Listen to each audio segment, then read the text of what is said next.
security surge to you so that you're tracking actually had an internal memo that was released that stated that the government of China considered you a prime target for influence operations. A whistleblower from the Department of Homeland Security has revealed that the agency has information on Governor Tim Walz's ties to the Chinese Communist Party. We know he lied and said he was in China during the Tiananmen Square massacre, and we found out he was in Nebraska. We know he's lied about serving in Afghanistan when he did not serve in Afghanistan. So Walz really hasn't said much about why he goes to China. Ladies and gentlemen, your YouTuber Hannibal here. So let me get this straight. A guy who went on 30 trips to China, taught English in the People's Republic after Tiananmen Square, and ran a travel company that took American kids overseas with Chinese government help, was almost one heartbeat away from being president. And when you use brown people, just like they use black people with BLM and Marxists during BLM to usher that in, when you use brown people and you put Mexican flags with them saying that you stand up for illegal immigrants, but you follow the money and it's going back to the Communist Party, what you're essentially doing is using your platform as elected officials, the trust that the American people have put in you, essentially to usher in communism. Well, that sounds like a setup to a Netflix documentary. And this isn't just political gossip. This is happening while the world's balancing on the edge of World War III. China building alliances with Iran and Russia, missiles are flying in the Middle East, and this guy was one step away from the nuclear codes.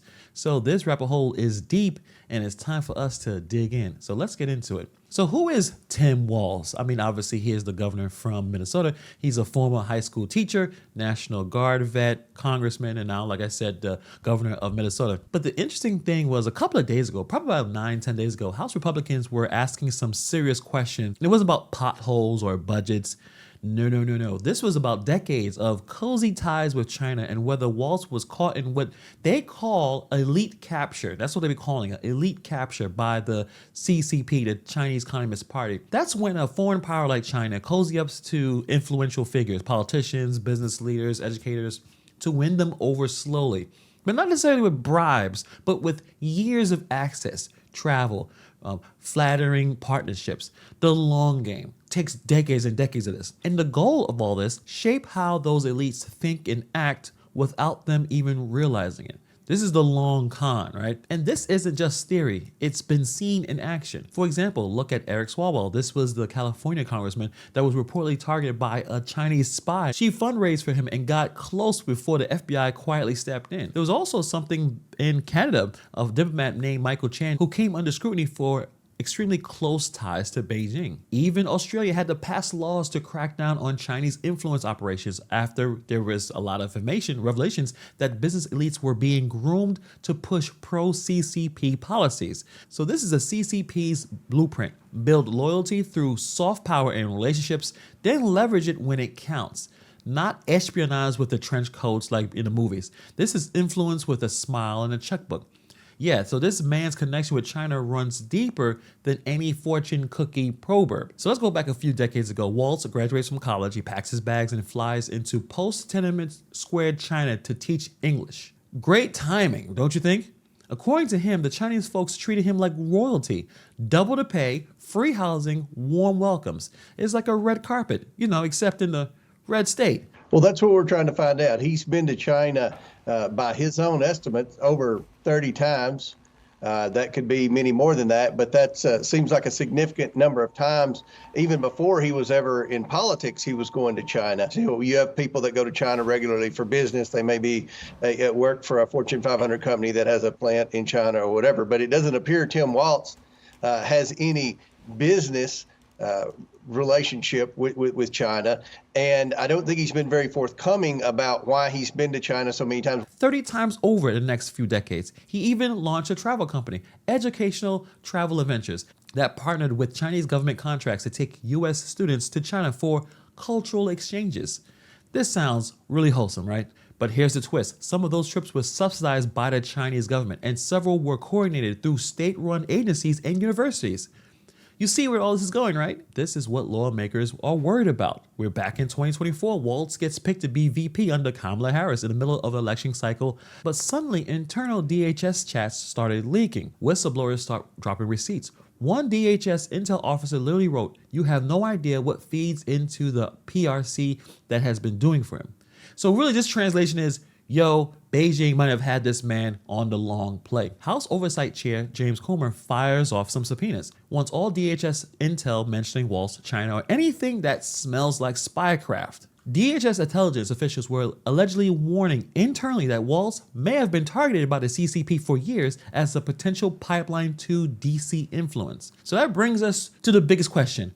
Was Walz being groomed? So we could talk about the red flags of why we think this. I mean, it has more red flags than a NASCAR race. Let's put it all together. He had 30 trips to China, founded a travel company that got Chinese help, fellowship at a university tied to China's Belt and Road Initiative, spoke in a conference next to the CPA FFC. This is a group that the US Department calls a literal front for CCP influence, appointing a guy with his state board who had ties to CCP aligned group in China. You're not actually fighting for American values. Don't roll your eyes because it's a serious topic and that's where the money's coming from. So now I'm informing you, so now you guys can make your decisions, but please be informed, sir, Mr. Walz, that if you truly do uphold the American ideologies and perspectives on the Constitution, you should not be speaking at that rally. I've given you the correct information, and as of right now, I've authorized a letter to be sent to my office to the President of the United States to rescind millions of dollars in funding that we know are going to the No Kings protests that were authorized and basically given under the last administration. So does that mean he's a spy? No, not really. But this is not a good look either, because he could be influenced without him knowing it, especially when China has over 100,000 spies reportedly operating in the US right now. That is not a conspiracy, that is FBI confirmed. And Walz, he might have been useful to the wrong people. So is there proof that he did anything wrong? Here's where things get a little murky. There's no smoking gun. No one's shown that he took CCP money, no secret meetings and dark parking lots, no deals with Xi Jinping. And to be fair, Walz was also critical of China's human rights abuses while in Congress.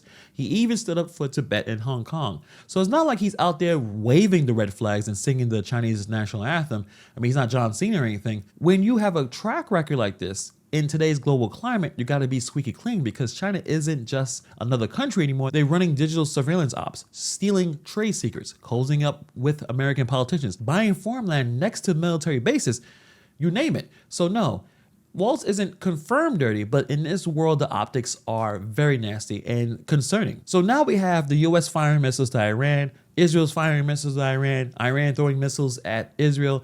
What is going on? There's still the situation with Ukraine and Russia. Obviously, China's got warships parked near Taiwan. We're living in a prequel to WW3 energy.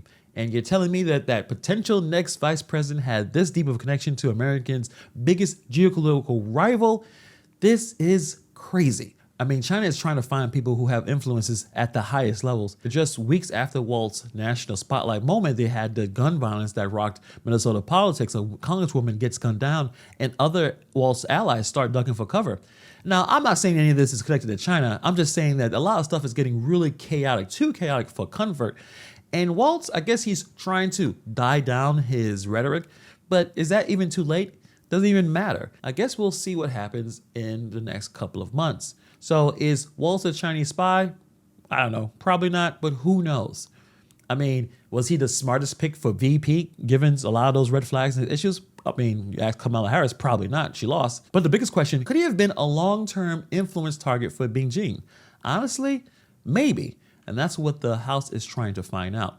So we'll see what happens in this story. Let me know what you guys think about this situation. Put in the comments below. If you like this kind of content, please subscribe. It all helps bring this channel to more and more people. Thank you for all of your support. But yes, let me know what you guys think about this story in the comments below. Thank you for taking time to watch this video. And I'll see you guys in the next video.